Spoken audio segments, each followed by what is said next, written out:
से मुनाफे पे बैठे हैं। मनोज जी, क्लियरली जिस तरह के मूव्स देखने को मिले हैं और जैसे कुणाल ने कहा कि अगर रेट्स बढ़ते रहे जो बाजार को लगता है तो हम एक एक करके बाकी सेक्टर्स में भी इस तरह का दबाव आता हुआ देखेंगे। बैंकिंग आ गया, हाउसिंग की चिंताएं अब यहां पर काफी सारी दूसरी कंट्रीज में ऑलरेडी देखने को मिली है। आप कैसे देखते हैं करंट डेटा, एक्सपेक्टेशंस और यहां से सोने की रेंज आपके लिहाज से क्या है?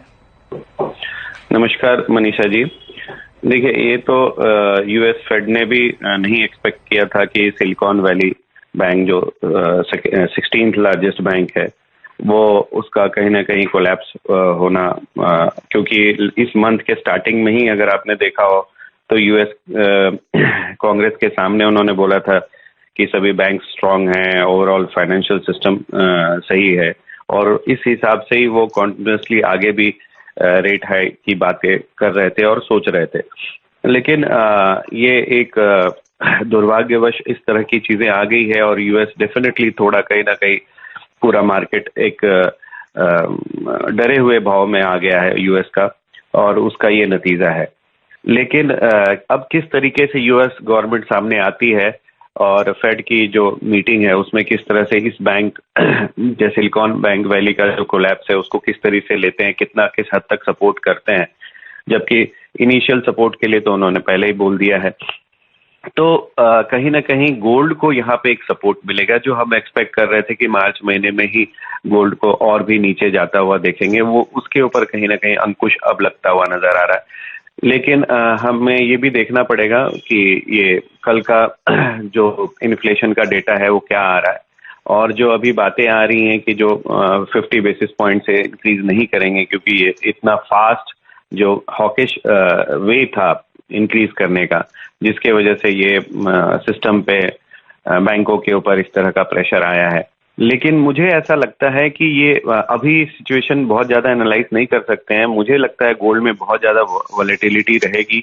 अगले एटलीस्ट अगला 3-4-5 दिन, और उसके बाद कहीं ना कहीं गोल्ड थोड़ा स्टेबलाइज होता हुआ नजर आएगा और गोल्ड को बहुत ज्यादा सपोर्ट नहीं मिलेगा, ये साइडवेज ही चलेगा। तो मेरा ऐसा सोच है कि ये दो डेटा देखना चाहिए, 22 तारीख का फेड का नेक्स्ट अनाउंसमेंट भी देखना चाहिए, तभी गोल्ड पे नया एक कोई कॉल लेना चाहिए। तब तक गोल्ड से कहीं ना कहीं थोड़ा दूर रहना चाहिए। हाँ, एक बात जरूर है, जो इंस्टीट्यूशनल बाइंग है जो वो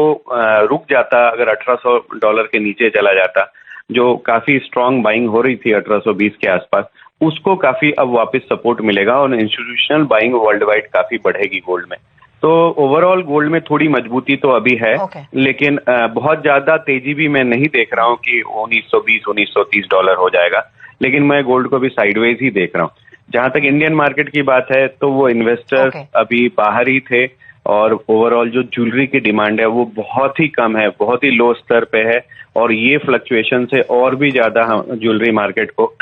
और इन्वेस्टर मार्केट को तकलीफ पहुंचने वाली है। तो कहीं ना कहीं अगर रुपया थोड़ा मजबूत होता है तो इंडियन रुपीज में अगर गोल्ड को कहीं सपोर्ट, थोड़ा सा प्राइस अगर नीचे आता है तो मुझे ऐसा लगता है कि थोड़ी इंडियन मार्केट में गोल्ड की बाइंग आनी चाहिए। ओके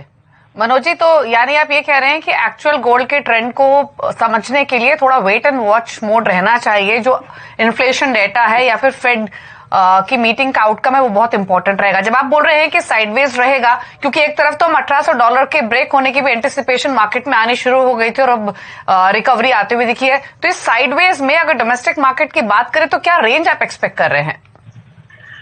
देखिए, जब इस तरह की कोई सिचुएशन आती है ना तो एक पैनिक सा सिचुएशन है अभी गोल्ड में वहां पे, इसलिए आपने जो ये एकाएक शार्प करेक्शन जो देखा, ये जो प्राइस राइज देखा गोल्ड में, वो एक पैनिक सिचुएशन की वजह से, जितने शॉर्ट सेलिंग थे उन्होंने इमीडिएटली कट किया, प्लस फ्रेश शॉर्ट सेलिंग नहीं आ रही, तो वो एक इमीडिएट सा रिएक्शन था। इस 48 आवर्स 72 आवर्स में पहले गोल्ड को सेटल होते हुए देखिए, और अगर जब ये सेटल हो जाता है और रुपया अगर थोड़ा कहीं, चूंकि डॉलर इंडेक्स भी बहुत नीचे है और रुपया अगर थोड़ा सा मजबूत होता है तो 55,000 के आसपास अगर आपको गोल्ड दिखती है तो मेरे ख्याल से थोड़ी बाइंग आनी चाहिए इंडियन मार्केट में।